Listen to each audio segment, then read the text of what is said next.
You were conditioned that staying kind would rescue you, that warmth would shield you, that choosing the proper path would always circle back around. But nobody ever cautioned you about the invisible price, the silent invoice that arrives when you're depleted, overlooked, and discarded entirely.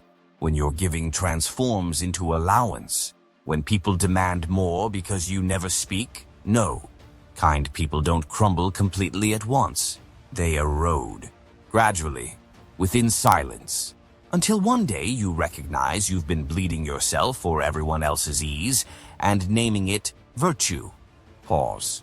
If goodness is so powerful, why are the gentlest souls always the most depleted? Here's the darker reality many people dodge. Unguarded goodness is never rewarded, it's devoured. The world doesn't punish you for being harsh, it examines you for being gentle. Every unspoken boundary, every buried emotion, every time you choose comfort over honesty, adds interest to a debt you never agreed to pay. You become dependable, foreseeable, exploitable. And the most lethal part? You're applauded while it happens, until the moment you finally stop offering and they label you selfish. This isn't a warning to stop being kind. It's a warning to stop being kind without boundaries. If this struck where it hurts, subscribe now because the next reality is even darker. The uncomfortable truth is this: human affection is rarely unconditional. It's negotiated in silence. Love watches how much you tolerate before it decides how much it can take. The moment you prove you'll stay quiet when hurt, stay loyal when neglected, stay present when unseen, something shifts. Not in them, but in the rules. You're no longer loved for who you are. You're valued for how much pressure you can absorb without breaking. And the scariest part? You don't feel abused. You feel needed, which keeps you trapped longer than pain ever could. People don't consciously plan to drain you. They adapt. They learn the edges of your endurance. They test how late they can reply, how often they can cancel, how much emotional weight they can unload before you finally push back.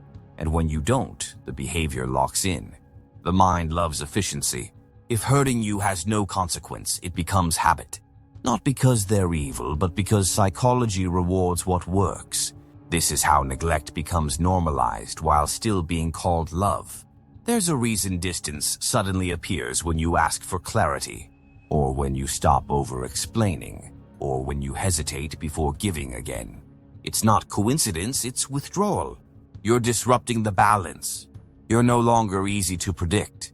And unpredictability makes people uncomfortable, especially those who benefited from your consistency. So they pull away. Not because you changed for the worse, but because you stopped being convenient.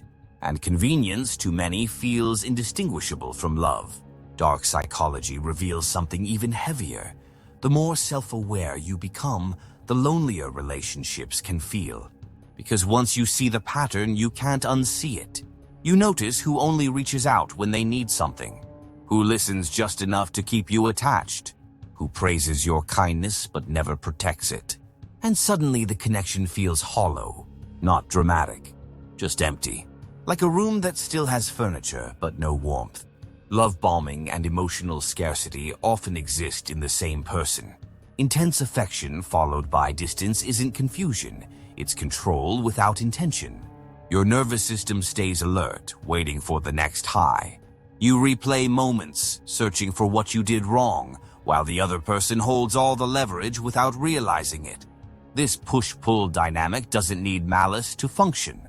It only needs imbalance, and imbalance thrives when one heart gives more than the other risks. The most dangerous relationships aren't loud or chaotic. They're calm, polite, emotionally ambiguous, where nothing is technically wrong, yet nothing ever feels safe. You're not arguing, but you're always adjusting. You're not abandoned, but you're never chosen first. This subtle erosion teaches you to doubt your instincts, to downplay your needs, to call loneliness maturity.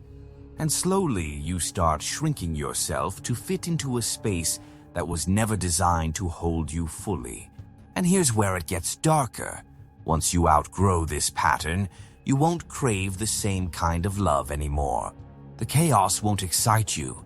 The breadcrumbs won't satisfy you. But healing creates a new fear. What if depth costs you everyone who only knew how to take? What if setting boundaries leaves you standing alone before it brings the right people closer? That question lingers. It sits quietly in the chest, and it changes how you move from this point forward. Here's what no one prepares you for after awareness hits. The grief. Not of losing people, but of realizing how long you survived on less than you deserved.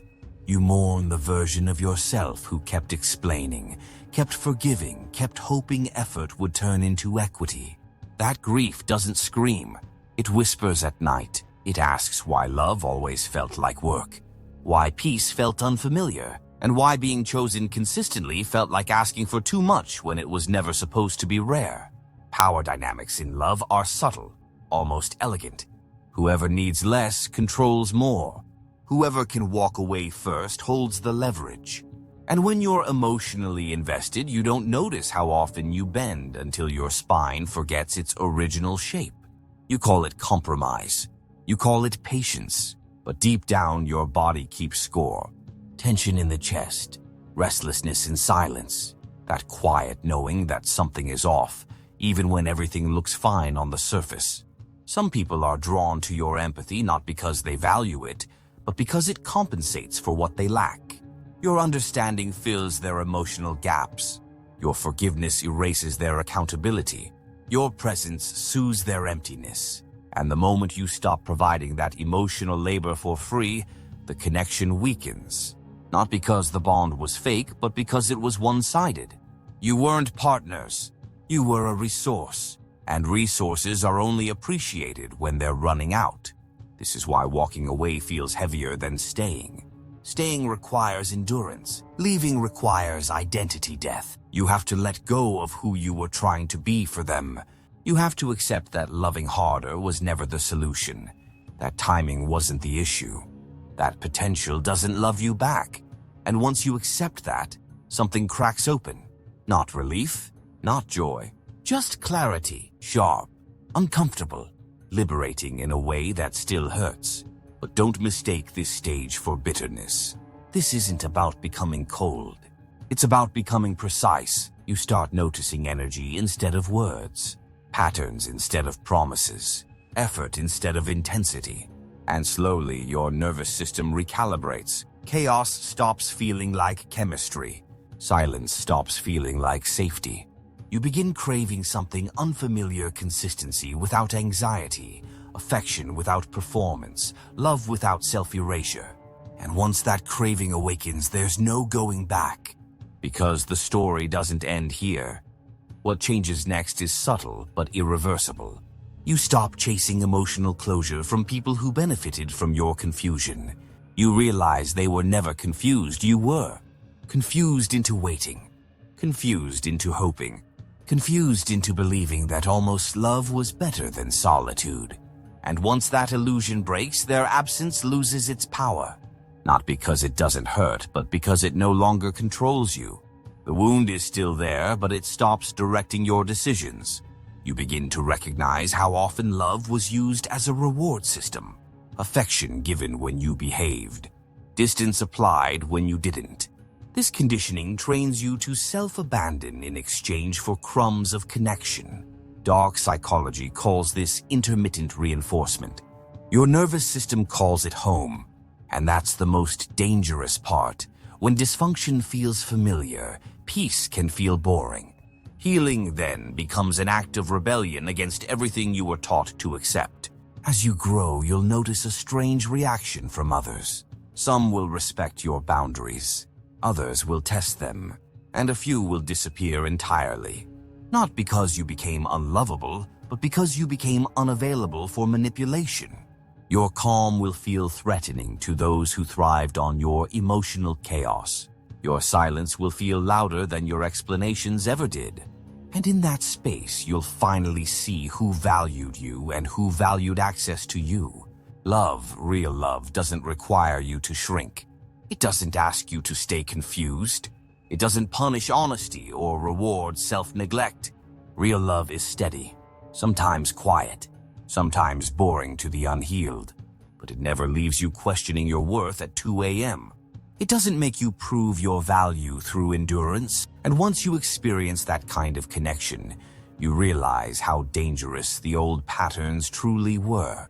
So if you feel different now, more guarded, more aware, less willing to overgive, don't panic. You're not closing your heart. You're protecting it. You're stepping out of survival mode and into discernment. And this next phase will challenge everything you thought love was supposed to feel like. But what comes after that is even deeper. Subscribe now for the next video, because the next truth changes everything.